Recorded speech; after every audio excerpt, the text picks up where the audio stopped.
בתום שנתיים של לחימה רצופה, Yes to our people! Yes to our people!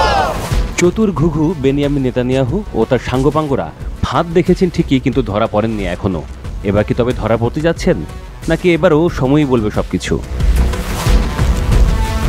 Gaza যুদ্ধের ঘটনায় ইসরায়েলের প্রধানমন্ত্রী বেনিয়ামিন নেতানিয়াহু ও সাবেক প্রতিরক্ষামন্ত্রী ইয়োভ গ্যালেন্টের বিরুদ্ধে গ্রেপ্তারি পরোয়ানা বাতিলের জন্য করা আপিল প্রত্যাখ্যান করেছে আন্তর্জাতিক অপরাধ আদালত আইসিসি।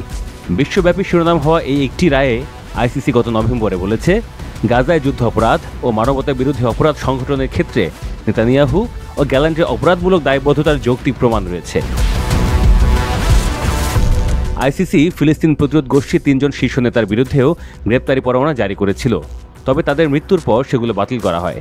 নেতানিয়াহু ও গ্যালেন্টের বিরুদ্ধে পরোয়ানায় ইসরায়েল ও যুক্তরাষ্ট্রে ব্যাপক ক্ষোভের সৃষ্টি হয়। যুক্তরাষ্ট্র এরপর আইসিসির শীর্ষ কর্মকর্তাদের উপর নিষেধাজ্ঞা আরোপ করে। নেতানিয়াহু এই সিদ্ধান্তকে ইহুদি বিদ্বেষী বলে আখ্যা দেন এবং তৎকালীন মার্কিন প্রেসিডেন্ট জো বাইডেন একে বিস্ময়কর বলে মন্তব্য করেন। এই মামলায় আইসিসির এখতিয়ার আছে কিনা তা নিয়ে পৃথক চ্যালেঞ্জ বিবেচনা করার সময় ইসরায়েল গত মে মাসে আদালতের কাছে পরোয়ানা খারিজ করার আবেদন জানায়। 16 জুলাই আদালত তা খারিজ করে দেয়। আদালত জানায় যে বিচারাধীন থাকাকালীন পরোয়ানা বাতিল করার এখতিয়ার চ্যালেঞ্জের কোনো আইনি ভিত্তি নেই।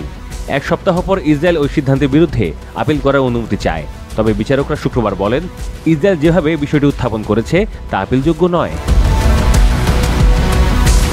একই সঙ্গে আইসিসি এক বিবৃতিতে বলেছে, গাজা গণহত্যার জন্য নেতানিয়াহু ও গ্যালেন্টের বিরুদ্ধে জারি হওয়া ওয়ারেন্ট প্রত্যাহারে ইসরায়েলের অনুরোধ প্রণিধানযোগ্য নয়।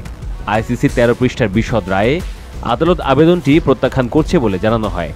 আইসিসির বিচারকরা এখনও এখতিয়ার নিয়ে ইসরায়েলি চ্যালেঞ্জের বিষয়ে সিদ্ধান্ত বিবেচনা করছেন। নভেম্বরে যখন আদালত গ্রেপ্তারি পরোয়ানা জারি করে, তখন একই সাথে তার এখতিয়ারের বিরুদ্ধে ইসরায়েলি আপিল খারিজ করে দেয়। তবে এপ্রিল মাসে আইসিসি চেম্বার জানায়, প্রি ট্রায়াল চেম্বার ইসরায়েলের চ্যালেঞ্জ খারিজ করে ভুল করেছে এবং তাদের আবার বিস্তারিতভাবে ইসরায়েলি যুক্তি পর্যালোচনা করতে নির্দেশ দেয়। এই বিষয়ে কবে সিদ্ধান্ত দেওয়া হবে তা এখনও পরিষ্কার নয়। আন্তর্জাতিক বিচারিক আদালত আইসিজেও ইসরায়েলের বিরুদ্ধে দায়ের হওয়া জাতিগত নিধনের মামলা শুনছে। যদি এই আদালত ইসরায়েলকে দোষী সাব্যস্ত করে, তবে অনেকেই সেজন্য সরাসরি নেতানিয়াহুকেই দায়ী করবেন। গ্যালেন্ট ও নেতানিয়াহুর বিরুদ্ধে আইসিসির মামলার নির্দিষ্ট কোনো সময়সূচি নেই। আইসিজের রায়ও 2027 সালের আগে আসার সম্ভাবনা কম। আইসিসি যদি দোষী সাব্যস্ত করে, তবে সর্বোচ্চ 30 বছরের কারাদণ্ড হতে পারে। আর আইসিজে কাউকে দোষী সাব্যস্ত করে রায় দিলে বিষয়টি সাধারণত জাতিসংঘ নিরাপত্তা পরিষদের কাছে কার্যকর করতে পাঠানো হয়।